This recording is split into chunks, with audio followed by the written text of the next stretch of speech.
గడిచిన 2 వారాల నుంచి అనేక మంది నాయకులు కార్యకర్తలు వస్తున్నారు, కలుస్తున్నారు. వాళ్ళు అడుగుతున్న ప్రశ్న ఒకటే, ఏంటి సార్ ఇన్ని కార్యక్రమాలు, ఇంత అభివృద్ధి, ఇంత సంక్షేమం జరిగింది, మరి నిత్యం ఎమ్మెల్యేలు కానీ ఇతర నాయకులు ప్రజలకు అందుబాటులో ఉన్నారు, గడప గడప చేశారు, అయినా పార్టీ ఎందుకు ఓడిపోయిందని తరచూ అడుగుతూనే ఉన్నారు. జవాబు చెప్పాల్సిన బాధ్యత కూడా మా మీద ఉంది. ఒకటే ఈ రోజున ప్రతి కార్యకర్తకి, నాయకుడికి చెప్తుంది, సరే రాజకీయాల్లో గెలుపోవటంలో సర్వసాధారణం, మహానాయకులు ఓడిపోయారు, మళ్ళీ గెలిచారు. అలాగే ఇది కూడా మనం ఒక స్పోర్టివ్నెస్ తో తీసుకోవాలి. గతంలో గెలిచాం, ఈ రోజు ఓడిపోయాం, రేపు తప్పకుండా గెలుస్తాం. మనం మన బాధ్యతని, ప్రతిపక్ష బాధ్యతని మరి హుందాగా నిర్వర్తిస్తూ ప్రజల్లోకి పోయి ప్రజల తరఫున అధికార పక్షాన్ని ఎండగడుతూ ఉంటే తప్పకుండా ప్రజలు మనకు అవకాశం ఇస్తారు.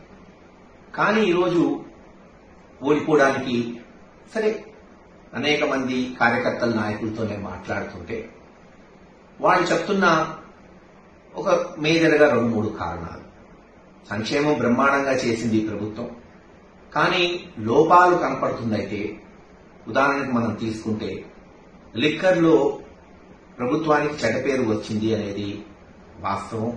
అనేక సార్లు మేము సజ్జల గారికి కానీ విజయసాయి రెడ్డి గారికి కానీ చెప్పడం జరిగింది, చెడ్డ పేరు వస్తుంది, దీన్ని మనం అధిగమించాలి అని. దురదృష్టకరం, చర్యలు లేకపోవటం, మరి దాని పర్యవసానం ఈ రోజున అనేక మంది కాదు, దాదాపు 20-25% మంది రోజు ఈ లిక్కరు తాగేవాళ్ళు ఉంటారు, ముఖ్యంగా సన్నకారులు. మరి వాళ్ళు ఏదైతే తెలుగుదేశం చేసిన దుష్ప్రచారం, నాసిరకం మందు, మరి ఇది పనికిరాని మందుని అత్యధిక ధరకి అమ్ముతున్నారని తెలుగుదేశం నాయకులు చేసిన ప్రచారాన్ని వాళ్ళు నమ్మారనే మనం ఈరోజు విశ్వసించాలి. అలాగే శాండ్ మీద ఆధారపడే వాళ్ళు, మరి ఎవరైతే కార్మికులు ఉన్నారో వాళ్ళు కూడా శాండ్ పాలసీ బాలేదు, వాళ్ళకి ఇంకా మెరుగైన పాలసీ కావాలని వాళ్ళు ఓట్లేశారనేది కూడా మనం నమ్మాల్సి వస్తుంది. ఇలా కార్మిక సంఘాల్లో మరీ ముఖ్యంగా ఎస్సీ, ఎస్టీ, బీసీ మైనారిటీల్లో లిక్కర్ ఒకటి, శాండ్ ఒకటి మనల్ని దెబ్బకొట్టుంటాయి. సరే తెలుగుదేశం చివరిలో చేసిన దుష్ప్రచారం టైటిలింగ్ యాక్ట్ ఎంతో కొంత నష్టం చేసిందనే మనం మరి భావించాల్సి వస్తుంది. అన్నిటికన్నా రాజకీయంగా ఇప్పుడు నేను చెప్పిన కారణాలన్నీ అందరూ చర్చిస్తున్నారు, గ్రామాల్లో మాట్లాడుతున్నారు. తప్పులేదు, మాట్లాడాలి కూడా. తప్పులు ఎక్కడున్నాయో తెలుసుకోవాలి, మరోసారి జరగకుండా చూసుకోవాలి.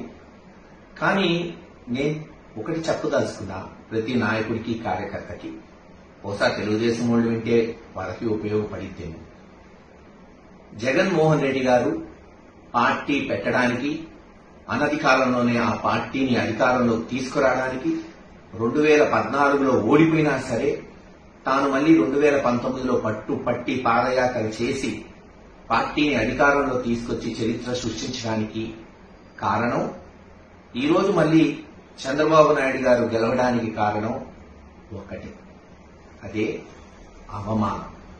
గుర్తుపెట్టుకోండి, అవమానం.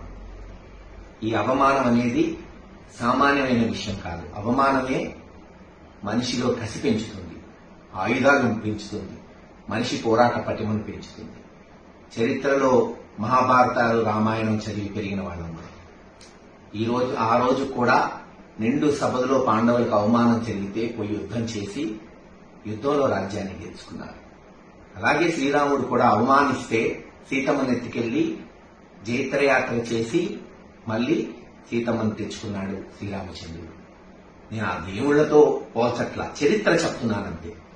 జగన్మోహన్ రెడ్డి గారిని కాంగ్రెస్ పార్టీ తీవ్రమైన అవమానాలు చేసి రాజశేఖర రెడ్డి గారి కుటుంబాన్ని, చివరికి జగన్మోహన్ రెడ్డి గారిని జైల్లో పెడితే కార్యకర్తల్లో కసి పెరిగింది, నాయకుల్లో కసి పెరిగింది, పట్టుదల పెరిగింది. నిరూపించుకోవాలనుకున్నాడు, నిరూపించుకున్నాడు. మరి అలాగే గడిచిన 2-3 సంవత్సరాలు కొంతమంది, నేను అందన్నట్ల కొంతమంది వైఎస్ఆర్సీపీ నాయకులు వాళ్ళు మాట్లాడే విధానం, మరీ ముఖ్యంగా చెప్పాలంటే నిజంగా వైఎస్ఆర్సీపీలో ఉన్న నాయకులు ఎవరు కూడా మాట్లాడాల. తెలుగుదేశం నుంచి వైఎస్ఆర్సీపీ పార్టీలో వచ్చిన ఒకళ్ళిద్దరు నాయకులు తెలుగుదేశం నాయకుల్ని, ముఖ్యంగా చంద్రబాబు నాయుడు గారిని అవమానించే మాటలు మాట్లాడటం, బహుశా ఆయన జైల్లో పెట్టడం కూడా ఒక అవమానంగా తెలుగుదేశం క్యాడర్ భావించుంటుంది. కసి పెరిగింది, పట్టుదలగా పనిచేశారు. ఈరోజు పర్యవసానం మనం చూస్తున్నాం. కనుక ఏదైతే అవమానం అనేది ఉందో అది ఎప్పుడు ఎవరికి జరిగినా అవతల వాడు కష్టపడి పనిచేస్తాడు, సత్ఫలితాలు తెచ్చుకుంటాడనేది గుర్తుపెట్టుకొని ఎందుకు తెలుగుదేశం నాయకులు చూస్తున్నారని అన్నానంటే, ఈ రోజు గెలిచిన వెంటనే అనేక గ్రామాల్లో దాడులు జరుగుతున్నాయి. కొంతమంది వైఎస్ఆర్సీపీ నాయకుల్ని, కార్యకర్తల్ని అవమానిస్తున్నారు. ఈ రోజు వైఎస్ఆర్సీపీ పార్టీని కూల్చేశారు. అది చట్టానికి వ్యతిరేకమా?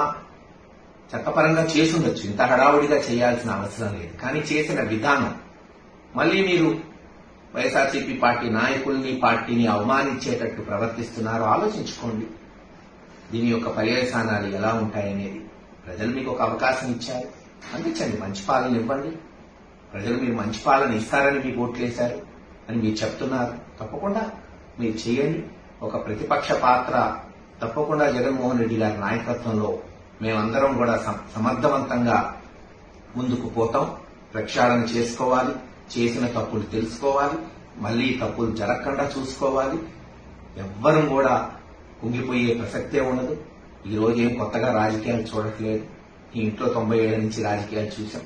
అనేక ఎలక్షన్స్ గెలిచాం, ఓడాం. గెలిచినప్పుడు ఇక్కడే ఉన్నాం, ఓడినప్పుడు ఇక్కడే ఉన్నాం. తప్పకుండా హుందాగా రాజకీయాలు చేసుకుంటూ ప్రజలకు మంచి చేసే విధానంలో జగన్మోహన్ రెడ్డి గారి నాయకత్వంలో ముందుకు పోతామని తెలియజేస్తున్నాం.